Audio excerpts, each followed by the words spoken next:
શ્રી ગણેશાય નમઃ. જય શ્રી કૃષ્ણ. આજે આપણે જાણીશું વડસાવિત્રી વ્રતની પૂજાવિધિ, તારીખ, તેનો સમય બધું જાણીશું. વડસાવિત્રી વ્રત સાવિત્રીએ યમરાજ પાસેથી પોતાના પતિ સત્યવાનનું જીવન પાછું લાવ્યું. આ વ્રત પરિણીત મહિલાઓ માટે ખૂબ જ ખાસ છે, તેથી આ વ્રત ઉજવવામાં આવે છે. વિડીયો પસંદ આવે તો ચેનલને સબસ્ક્રાઇબ કરવાનું ભૂલતા નહીં, જેથી આગળના વિડીયો તમને મળી રહે. આ વખતે વડસાવિત્રી વ્રત અને સોમવતી અમાવસ્યાનો વિશેષ સંયોગ બની રહ્યો છે. વડસાવિત્રી વ્રત 26 મેના રોજ છે. આ દિવસે સ્ત્રીઓ વડના ઝાડને પ્રાર્થના કરે છે. હિન્દુ કેલેન્ડર અનુસાર લોકો વર્ષમાં 2 વાર ઉજવણી કરે છે. જેઠ માસમાં પડતા તમામ વ્રતોની વડસાવિત્રી વ્રતને ખૂબ પ્રભાવશાળી માનવામાં આવે છે, જેમાં સૌભાગ્યવતી સ્ત્રીઓ પોતાના પતિની લાંબી આયુષ્ય અને તમામ પ્રકારની સુખ સંપત્તિ માટે પ્રાર્થના કરે છે. સ્કંદ પુરાણમાં અને ભવિષ્ય પુરાણમાં અનુસાર જેઠ મહિનાના શુક્લ પક્ષની પૂર્ણિમાના દિવસે ઉપવાસ કરવાની મનાય છે. જો કે નિર્ણયામૃત અને અન્ય સ્ત્રોતો અનુસાર આવું નથી. વડસાવિત્રી વ્રત જેઠ માસના કૃષ્ણ પક્ષની દ્યોદશી તિથિથી અમાવસ્યા સુધી ઉત્તર ભારતમાં હોય છે, અને જેઠ માસના શુક્લ પક્ષમાં એ જ તિથિ દક્ષિણ ભારતમાં મનાવવામાં આવે છે. વડસાવિત્રી વ્રત ઉત્તર પ્રદેશ, મધ્યપ્રદેશ, પંજાબ, દિલ્હી અને હરિયાણા સહિત ઘણા પ્રદેશોમાં ઉજવવામાં આવે છે. એવું માનવામાં આવે છે કે જેટલી ઉંમર વડના વૃક્ષની હોય છે, એટલી તે સૌભાગ્યવતી સ્ત્રી તેની ઉંમર જેટલી પોતાના પતિની ઉંમર માંગે છે. વડસાવિત્રી વ્રત વડ અને સાવિત્રી બંને ખાસ મહત્વપૂર્ણ માને છે. વડ માટે વટ એ વૃક્ષ સમાન છે. હિન્દુ ધર્મ વડના વૃક્ષને મહત્વ આપે છે. પુરાણો સ્પષ્ટ કરે છે કે મહેશ, બ્રહ્મા, વિષ્ણુ, મહેશ બધા આ વડમાં રહે છે. ભારતીય સંસ્કૃતિમાં સાવિત્રીને ઐતિહાસિક વ્યક્તિ તરીકે આદરવામાં આવે છે. સાવિત્રીનું બીજું નામ છે સરસ્વતી અને વેદ માતા ગાયત્રી. આ કાર્યક્રમ દેવી સાવિત્રીનું સન્માન કરે છે, જેમણે મૃત્યુના દેવતા યમરાજને તેમના મૃત જીવન સાથીનું જીવન આપવા માટે મજબૂર કર્યા હતા. હિન્દુ પૌરાણિક કથાઓ અનુસાર વડ વૃક્ષ ત્રિમૂર્તિ અથવા ભગવાન વિષ્ણુ, ભગવાન બ્રહ્મા અને ભગવાન શિવનું પ્રતીક છે. વડ વૃક્ષની પૂજા કરનાર લોકો ભાગ્યશાળી માનવામાં આવે છે. અસંખ્ય લખાણો અને પુરાણો જેમ કે સ્કંદ પુરાણ, ભવિષ્યોત્તર પુરાણ, મહાભારત વગેરે ઉપવાસના મહત્વની ચર્ચા કરે છે. હિન્દુ પરિણીત મહિલાઓ તેમના પતિની સંપત્તિ, સુખાકારી અને દીર્ઘાયુષ્યની કામના કરવા માટે વડસાવિત્રીનો ઉપવાસ કરે છે. અને વડસાવિત્રી વ્રતની વિધિ, ઉપવાસ, કથા સાંભળે છે. પંચાંગ અનુસાર વડસાવિત્રી વ્રત જેઠ માસની અમાવસ્યાની તિથિ 26 મેના રોજ બપોરે 12:11 સુધી છે, અને 27 મેના રોજ સવારે 8:31 સુધી રહેશે. જે વડસાવિત્રી વ્રત 26 મે 2025ના દિવસે ઉજવવામાં આવશે. તેનો શુભયોગ પ્રમાણે 26 મેના રોજ વડસાવિત્રી વ્રત દરમિયાન ભરણી નક્ષત્ર રહેશે, જે સવારે 8:23 સુધી રહેશે. આ તિથિ પર શોભન અને અતિગંડ યોગનો સંયોગ પણ રહેશે.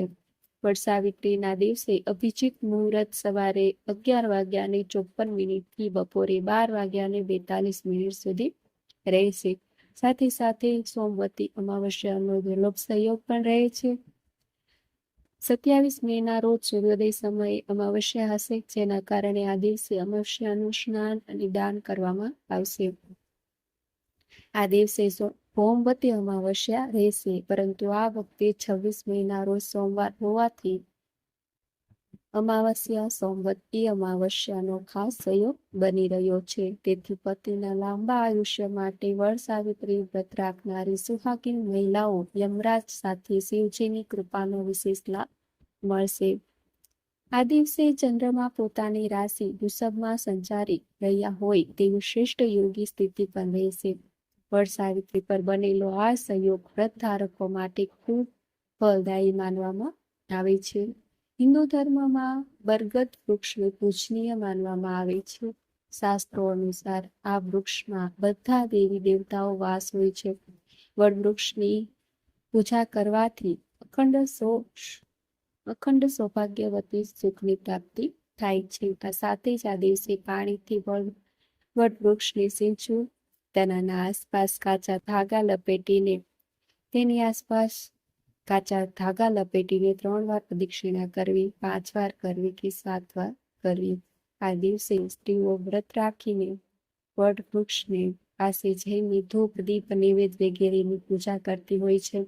સાથે જ રોલી અને અક્ષત ચડાવીને વડવૃક્ષની ઉપર કલાવા બાંધીને હાથ જોડીને વડવૃક્ષની પરિક્રમા કરતી હોય છે, જેથી તેમના પતિના જીવનમાં આવતી તમામ અડચણો દૂર થાય છે અને તેમને લાંબી આયુષ્ય મળે છે. વડસાવિત્રી વ્રત કેવી રીતે કરવું? સોમવતી અમાવસ્યા પર સ્નાન, દાન, પિતૃની પૂજા અને ધન પ્રાપ્તિ માટે ખાસ ઉપાય કરવામાં આવે છે. અમાવસ્યાની તિથિએ સ્ત્રીઓ પાસની ટોકરીમાં 7 પ્રકારના ધાન્ય મૂકીને બ્રહ્મા અને વડસાવિત્રીની અને બીજી ટોકરીમાં સત્યવાન અને સાવિત્રીની મૂર્તિ સ્થાપિત કરે અને વડવૃક્ષ પાસે જઈને પૂજા કરે છે. તે ઉપરાંત આ દિવસે યમરાજની પણ પૂજા કરવામાં આવે છે. વડની પરિક્રમા દરમિયાન 108 વાર વડવૃક્ષના તન પર કલાવા બાંધી લપેટીને મંત્રોચ્ચાર સાથે સાવિત્રીને અર્ઘ આપવામાં આવે છે. સાથે જ શોક સમાન અને પૂજાની વસ્તુઓ કોઈ કુશળ સાધકને અર્પણ કરવામાં આવે છે. આ વ્રતમાં સત્યવાન અને સાવિત્રીની કથા સાંભળવામાં પણ આવે છે.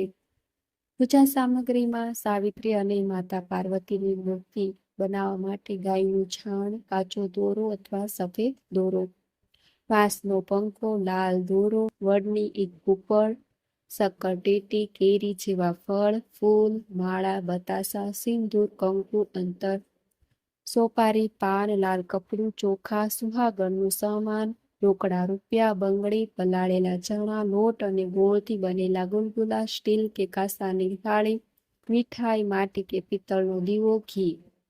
વડસાવિત્રી વ્રતના દિવસે સૂર્યોદય પહેલા બધા કાર્યોથી પરવારીને સ્નાન વગેરે કરી લો.